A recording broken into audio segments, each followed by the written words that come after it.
La parole de Dieu, elle est la force motrice par laquelle Dieu opère dans nos vies respectives. Personne n'a voulu être avec Jésus, mais Jésus a voulu être avec nous. Si ta foi n'a jamais rencontré de montagne, frère, tu n'as jamais de foi. Non. La foi des héros, c'est une foi qui a une histoire.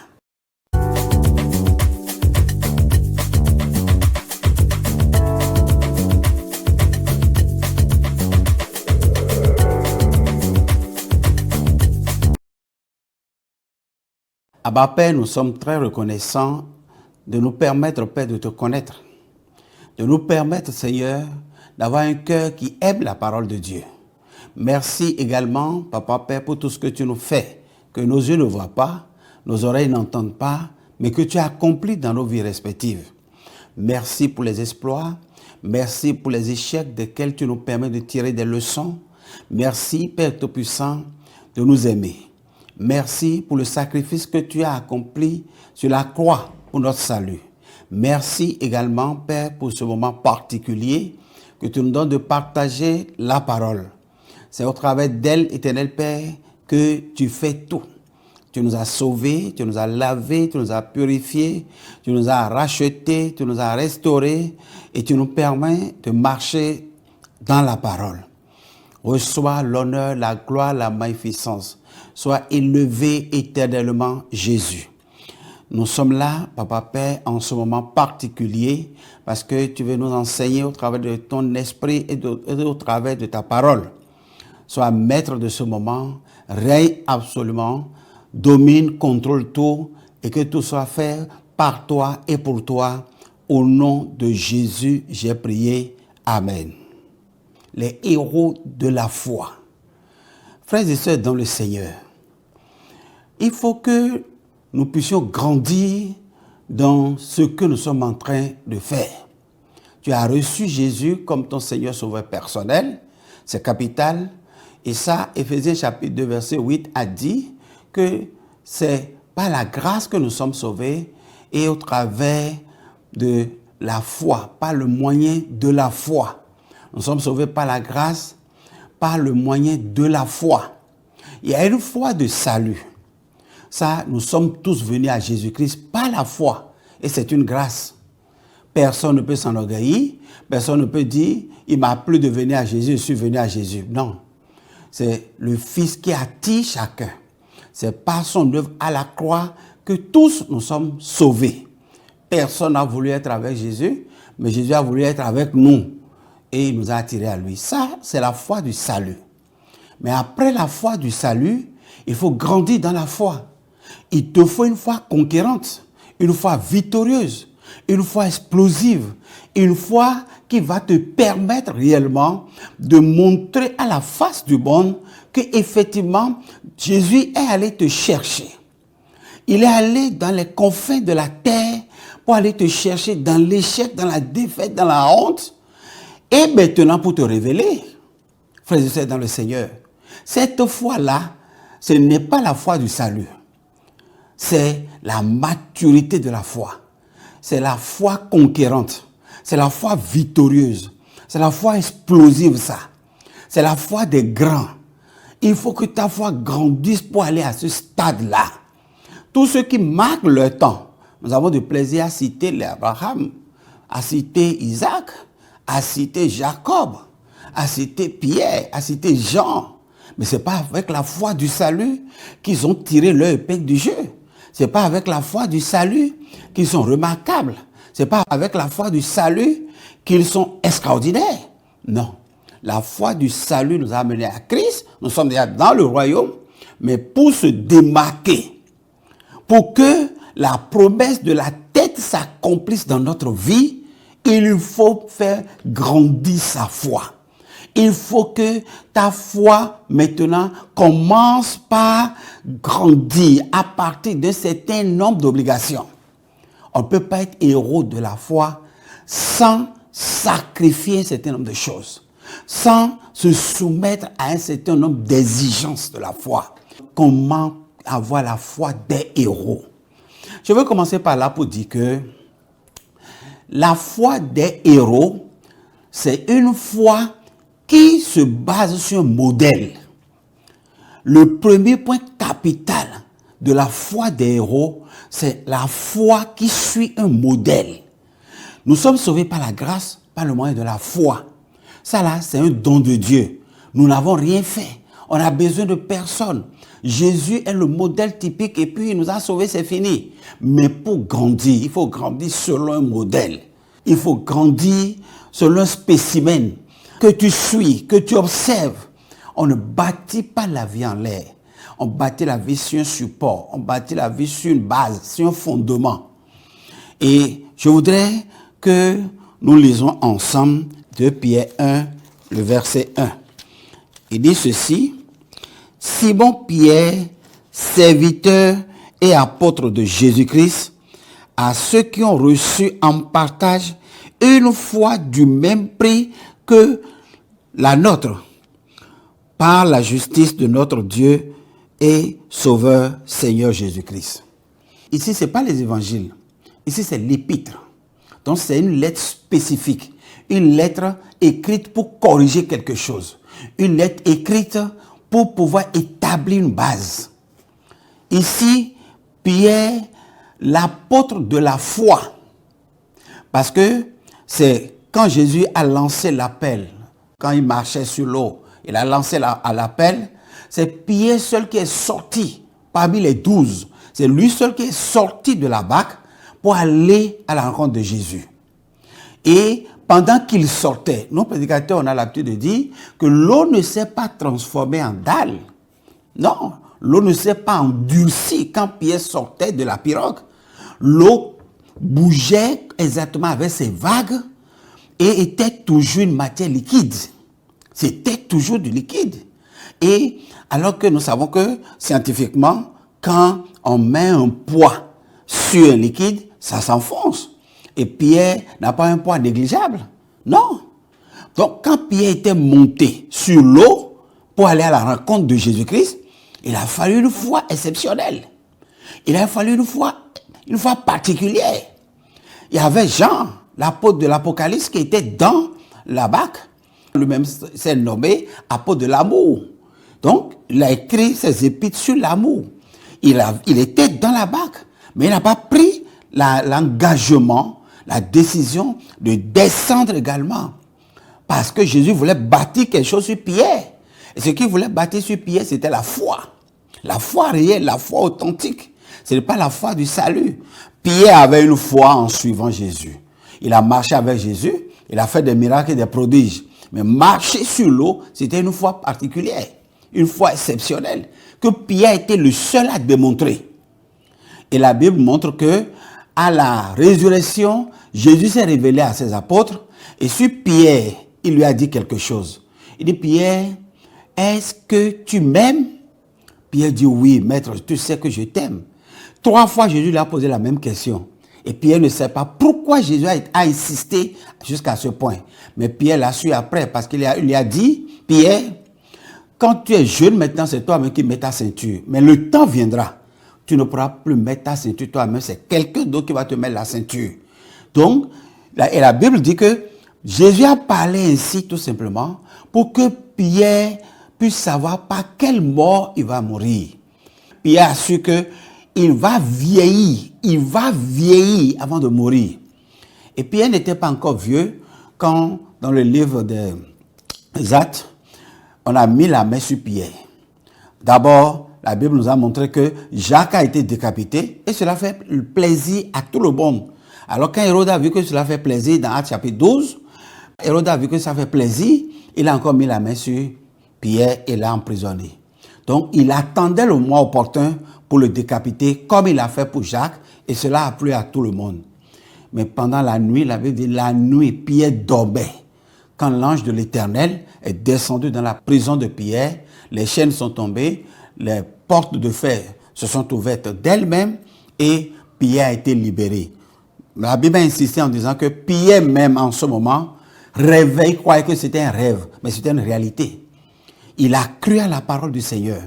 Il a tellement mis sa confiance en l'Éternel que malgré le danger qui planait sur lui, il était confiant qu'il ne peut pas mourir parce que la parole de Dieu a dit qu'il doit vieillir d'abord avant de mourir. Et en ce temps, Pierre n'était pas encore vieux.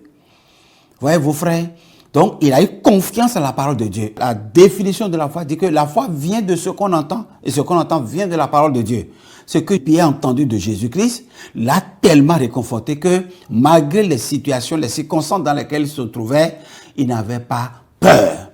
Gloire au Seigneur Jésus-Christ. Donc, Pierre était l'apôtre sur lequel Jésus a bâti la foi conquérante, la foi victorieuse, la foi triomphante. Et Pierre, en voulant parler de cette foi dans 2 Pierre chapitre 1, il a dit, j'écris cette lettre à tous ceux qui ont reçu le Seigneur Jésus-Christ et qui ont eu la même foi, la foi de même prix que nous. Une foi de même prix que nous. C'est-à-dire la foi qui a la même valeur que nous. Donc cette foi-là, c'est une foi exceptionnelle. C'est une foi d'expérience. La foi des héros, c'est une foi qui a une histoire. Qu'as-tu affronté avec ta foi? Quel est le genre de montagne qui a résisté à ta foi? Qu'est-ce que tu as affronté en étant fidèle au principe de la parole et tu as eu le résultat? C'est ça qu'on appelle la foi des héros. C'est ça qu'on appelle la foi des conquérants. Si ta foi n'a jamais rencontré de montagne, frère, tu n'as jamais de foi. La foi, ça c'est la foi religieuse. C'est la foi de venir s'asseoir à l'église et puis on te prêche la parole, tu rentres. Ça c'est une autre foi, ça. Ça c'est la foi du salut.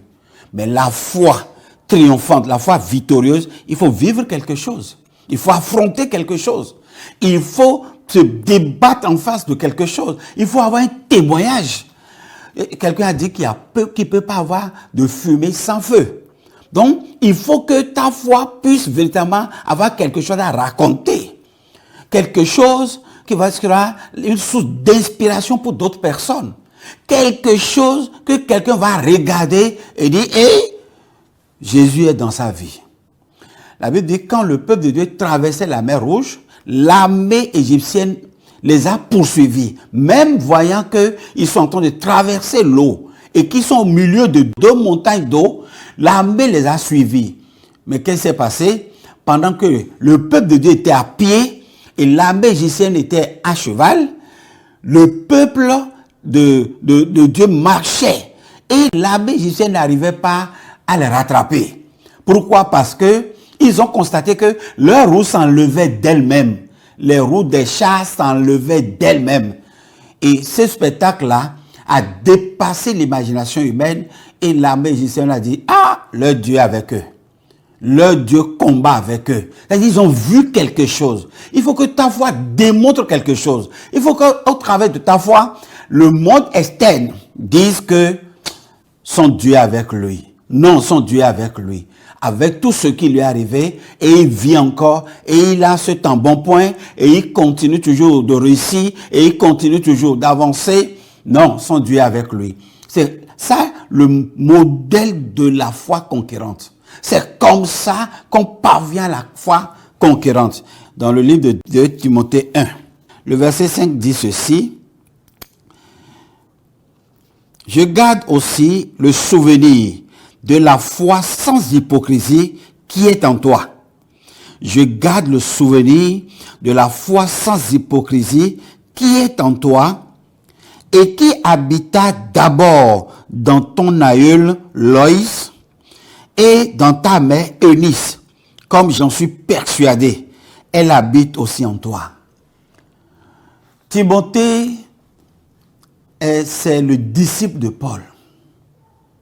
Et Paul, en tant que leader, à un moment donné, a commencé par examiner la vie de Timothée. De loin, il examinait Timothée. Il voyait son courage, sa détermination, son engagement. Il voyait l'amour que dégageait Timothée pour l'œuvre de Dieu.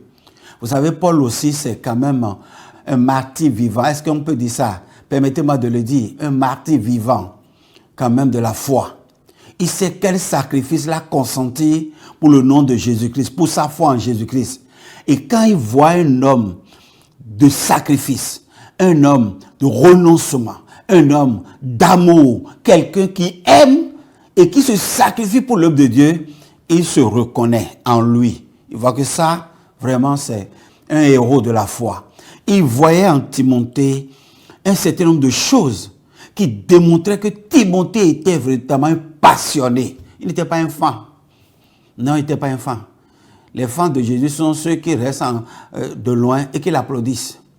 Mais le jour où Jésus a dit, bon, celui qui sera aujourd'hui mon partisan, il faut qu'il mange ma chair et qu'il boive mon sang. Ce jour-là, la Bible dit, 5000 personnes, sans compter les femmes et les enfants, avaient mangé le pain.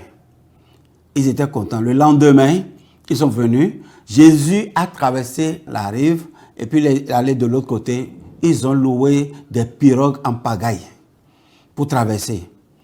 Et Jésus voulait leur montrer que, au fait, vous n'êtes pas quand même mes supporters, vous êtes des fans. C'est un spectacle terrible qui me fait rire souvent. C'est que tu vois des Béninois, qui sont très loin de l'Espagne. Nous sommes très loin de l'Espagne. Mais c'est Real Barça qui joue. Aucune équipe béninoise n'est engagée dans ça.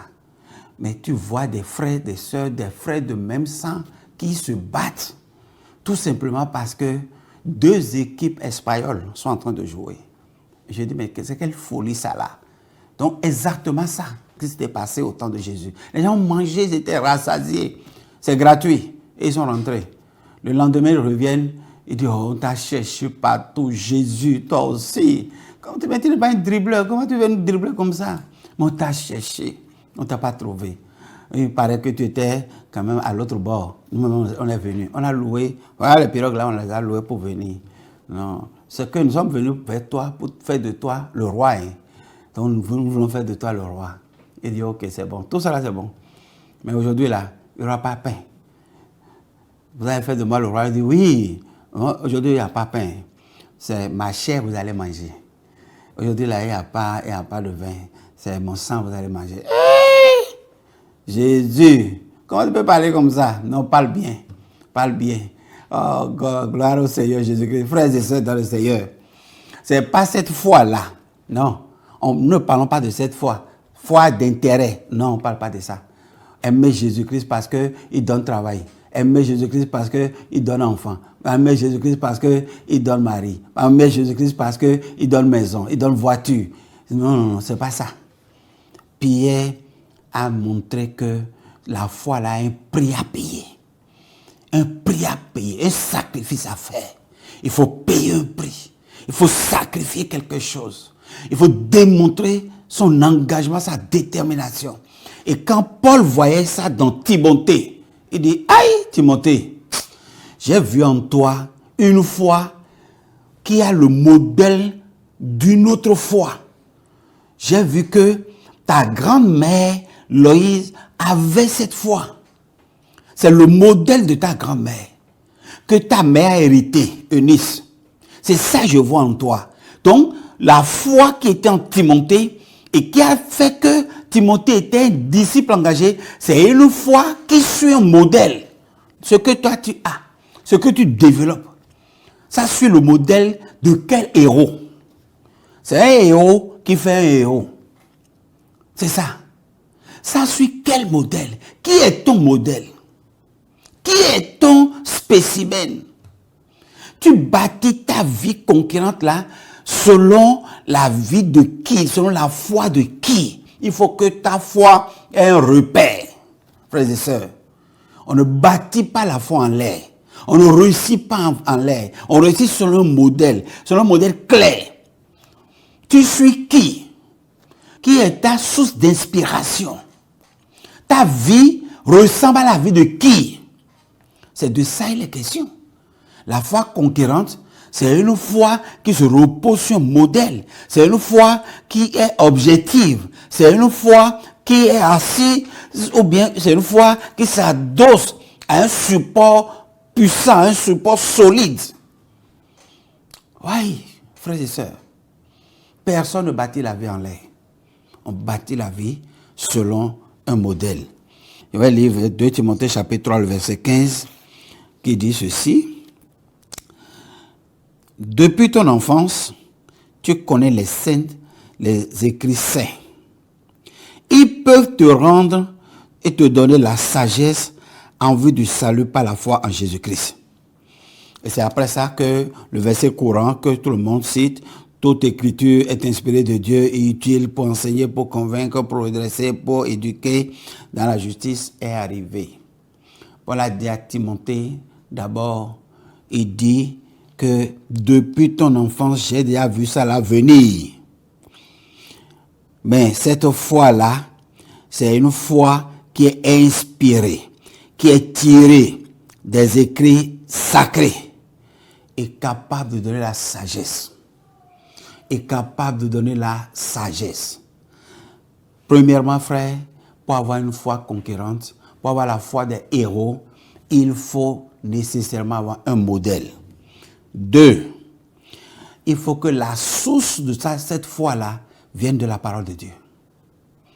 Ce n'est pas un courage. Nous avons une expression que nous utilisons, et puis on dit le courage indien. Ce n'est pas une foi de courage indien. Non. Mais c'est une foi qui a sa source dans la parole de Dieu. Dans la parole de Dieu. La foi biblique vient de ce qu'on entend. Il faut prendre le modèle dans la parole de Dieu. Il y a tellement de modèles des hommes qui ont réussi sans la parole de Dieu. Mais ce n'est pas de ça qu'on parle. Quelqu'un qui réussit sans la parole de Dieu, il doit avoir anguille sous roche. C'est que tu n'es pas bien informé, c'est tout. Sinon, il y aura anguille sur roche. Laisse les modèles du monde. Il faut que ce soit un modèle de la Bible. Et sache que la foi vainqueur, la foi victorieuse, la foi explosive, la foi conquérante vient de la parole de Dieu. Ça a pour encre la parole de Dieu. Ça a pour soutien la parole de Dieu. Il faut que ça source dans la parole de Dieu. Et ça là, c'est très capital. Nous avons lu dans 2 Pierre chapitre 1 là, que Pierre dit, il dit, j'écris à ceux qui ont la foi du même prix que nous. On a essayé la parole de Dieu, on a vu tout ce que ça demande, tout ce que cela consomme, l'énergie, les difficultés, les souffrances, les douleurs. On a traversé les hauts et les bas pour avoir cette foi que nous avons. C'est une foi qui a sa source dans la parole de Dieu expérimentée. J'appelle ça souvent la parole intelligente. La parole de Dieu, elle est la force motrice par laquelle Dieu opère dans nos vies respectives. Personne n'a voulu être avec Jésus, mais Jésus a voulu être avec nous. Si ta foi n'a jamais rencontré de montagne, frère, tu n'as jamais de foi. Non. La foi des héros, c'est une foi qui a une histoire.